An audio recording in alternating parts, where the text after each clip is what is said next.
¿Qué siente usted por Granada, hombre? Hombre, lo que pasa es que eso es como innato, ¿cierto? Uno nace en una tierra de estas y no se puede olvidar de ella, ¿cierto? A pesar de que uno se tiene que ir mucho tiempo a aprender otras cosas, a estudiar y a mirar otras posibilidades, siempre regresa uno con todo el bagaje que le dejan las otras cosas, pero siempre pensando y amando mucho el terruño, ¿cierto? Casi que toda la gente de Granada a la larga somos de la misma familia, ¿cierto?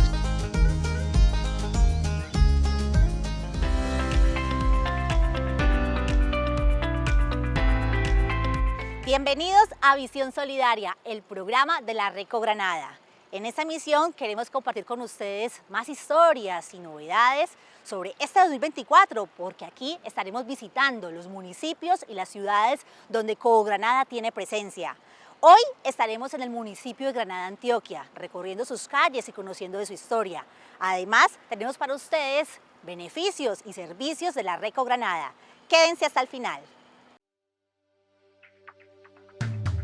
En Cogranada pensamos en ti, luchando juntos por tu bienestar. En Cogranada, construyendo tus metas y sueños con responsabilidad. Una visión solidaria en Cogranada, por tu salud, recreación y educación. Una visión solidaria en Cogranada, crecemos para servir, porque juntos somos más en Cogranada.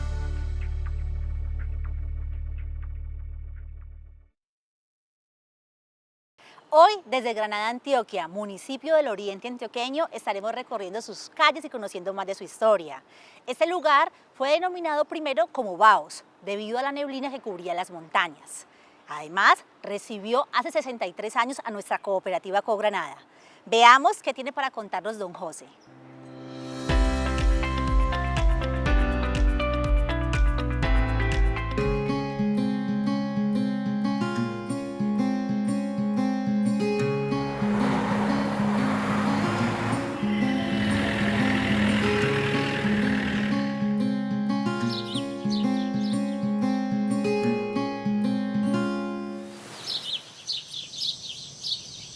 ¿Qué siente usted por Granada, hombre?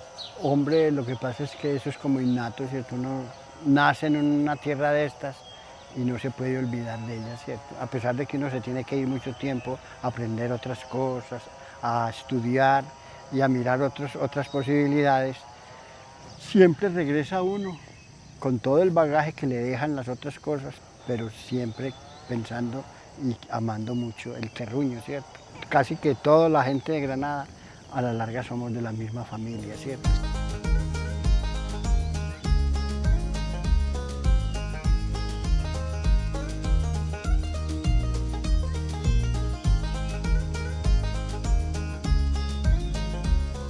Como verán ustedes, estamos en estos momentos acá en el sitio donde hace 217 años fue fundada Granada, Antioquia, Pues ¿cierto? por lo menos se celebró la primera Que se misa, celebró la ¿sí? primera misa, porque Sí, antes sí. había pues ya Sí, personajes claro. con quienes fundarlo, ¿cierto? Sí, exactamente. El 31 de enero de 1807, el padre Jorge Ramón de Posada vino de Marinilla a celebrar aquí la primera Eucaristía y como a dar inicio pues a lo que era ya la vida de este pueblo, ¿cierto? Porque el padre Jorge Ramón de Posada era para ese entonces el cura del cantón de Marinilla, ¿cierto? Que era el lugar, era como la capital de esta zona, ¿cierto? Pues la cabecera de toda esta región que arrancaba desde Río Negro, desde las goteras de Río Negro hasta el Magdalena Medio, Hasta el ¿cierto? Magdalena. Era lo que se llamaba el cantón de Marinilla, ¿sí? Pero volviendo pues entonces como a los orígenes del pueblo, don Juan de Dios Gómez de Castro, que era el fundador y el dueño de estas tierras, era hijo de don Antonio Gómez de Castro, que fue el fundador del santuario, ¿cierto? Y se vino para acá y aquí empezó pues a abrir, digamos, estas tierras desde finales del siglo XVIII, ¿cierto? En 1790 y pico, por ahí, ¿cierto? Y fue el que inició, digamos, los trámites para fundar el pueblo, para buscar el reconocimiento como entidad territorial a estas tierras, ¿cierto? Sí. Entonces él fue quien empezó a tramitar en la gobernación de Antioquia y en Popayán, que era, digamos, la cabeza de la diócesis, digamos, de esta zona, los trámites para que esto figurara pues como con algún punto de la historia del Oriente. Que estuviera en el mapa siquiera. En pues. el mapa siquiera, ¿cierto? Mario, entonces ubiquémonos a 217 años atrás, el 31 de enero.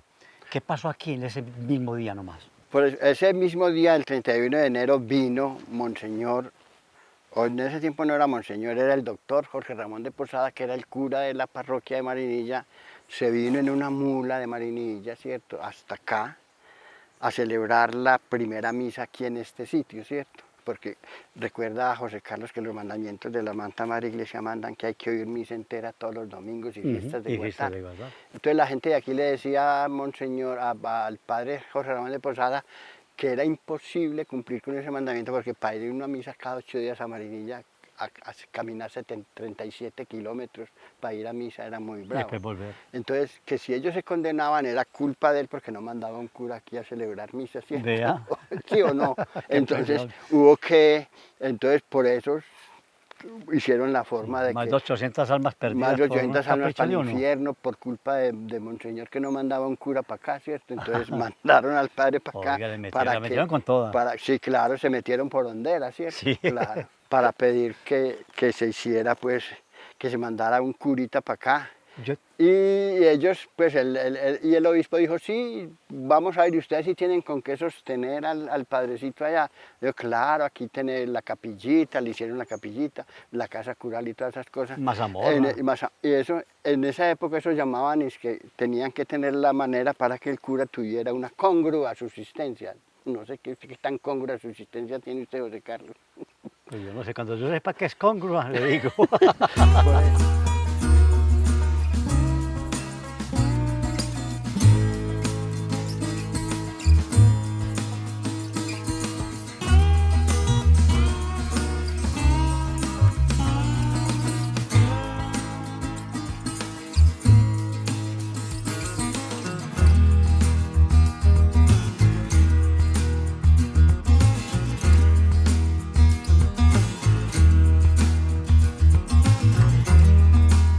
Pues el traslado de la iglesia se empezó más o menos pues por ahí por 1814 más o menos. Sí.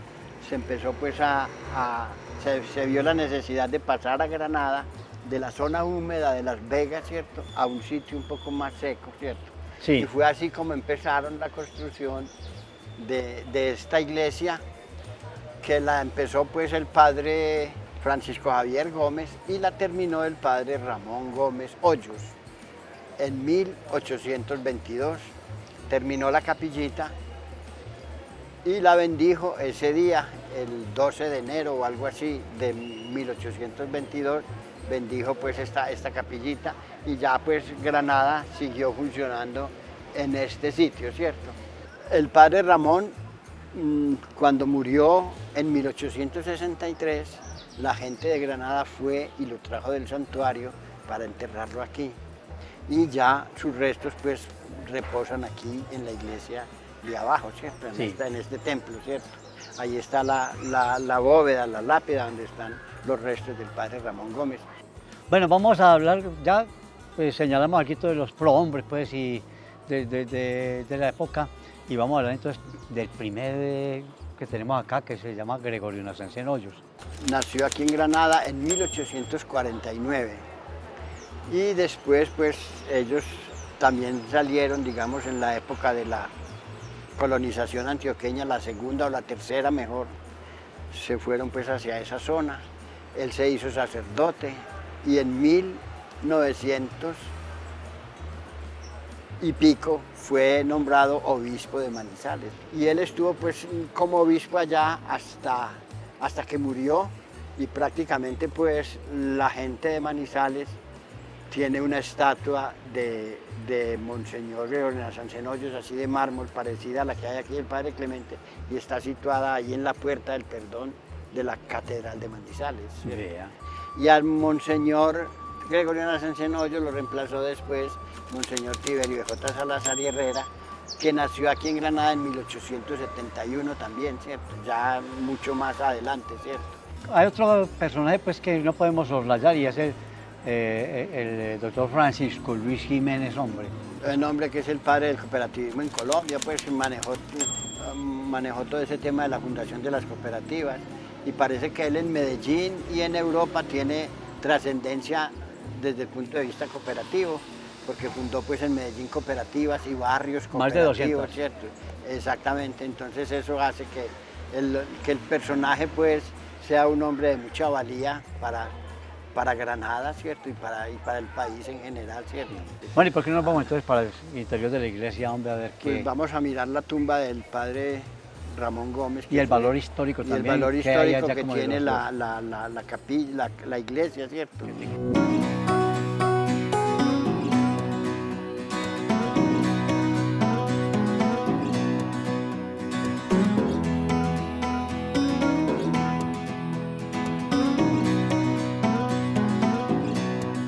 Aquí están los restos del padre Clemente Giraldo, véanlos, aquí están, con toda lo que ha tenido esto, ¿cierto?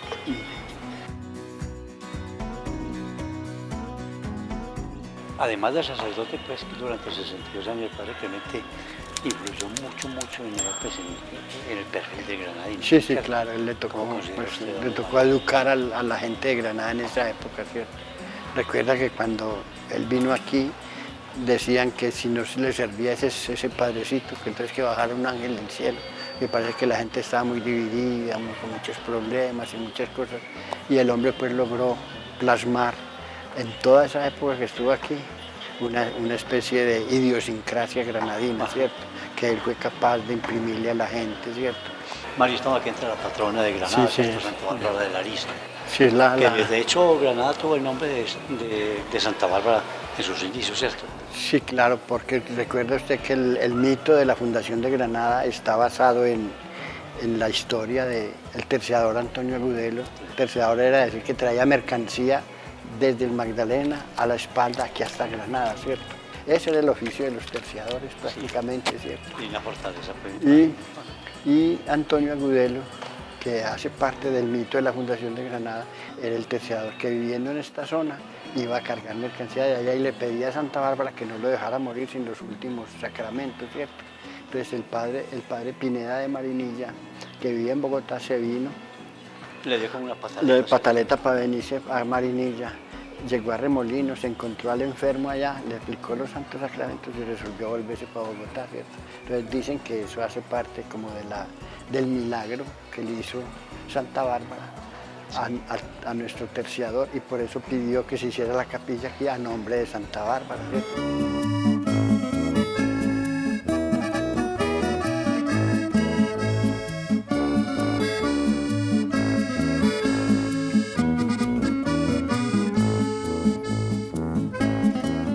Bueno, Mario, entonces ya ahorita acá desde La María, el sitio alto acá del municipio de Granada, vamos a continuar entonces con la historia de nuestro municipio, hombre. Aquí, ¿por qué hay dos templos tan cerquitas los dos, hombres?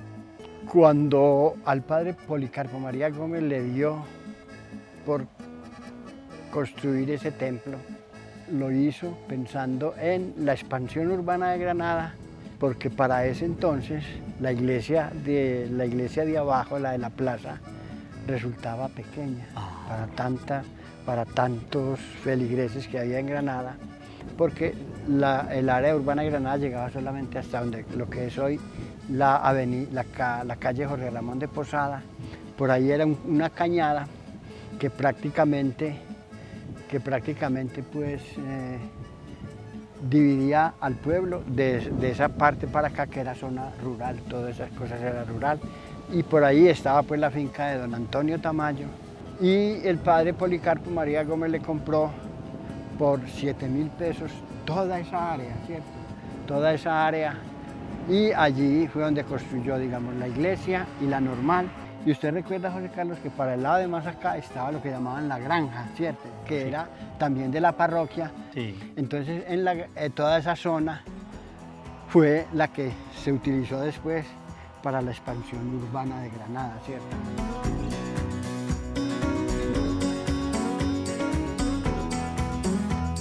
Entonces el padre Polo tenía la visión de ampliar, digamos, la zona urbana de Granada para este lado, ¿cierto?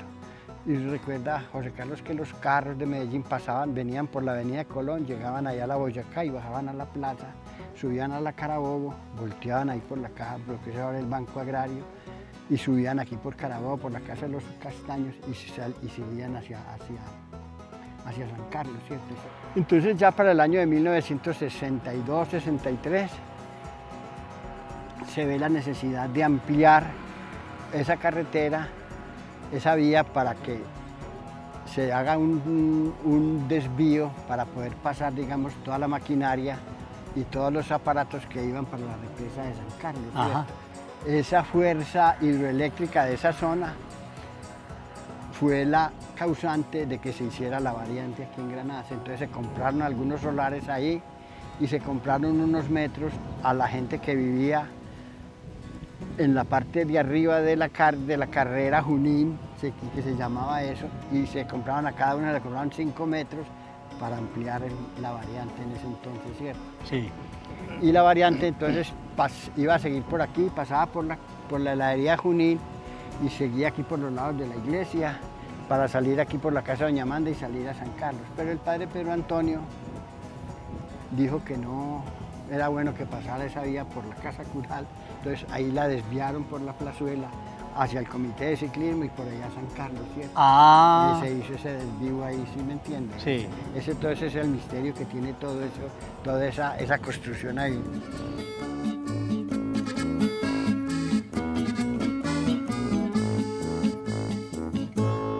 Yo creo que no nos podemos pasar por alto ese perfil de los granadinos, ¿cierto?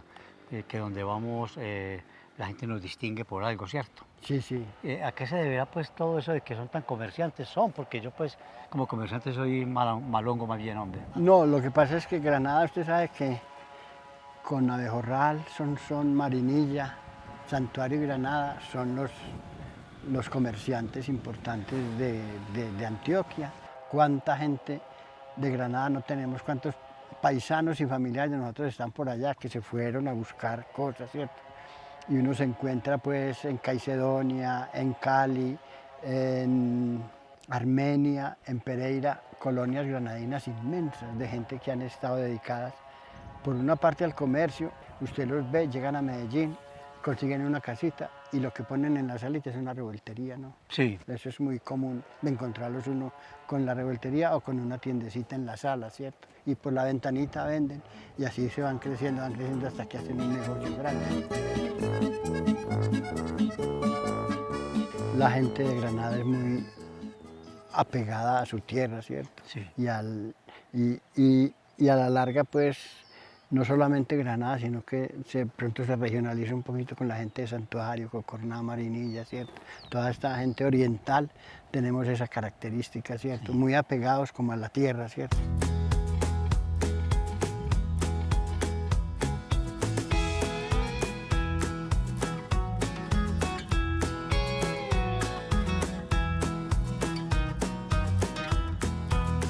Bueno, no nos queda más que despedirnos, darle muchas gracias a todos los televidentes.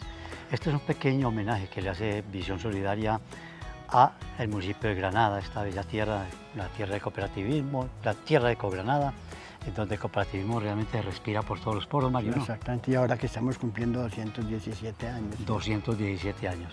Muchísimas gracias.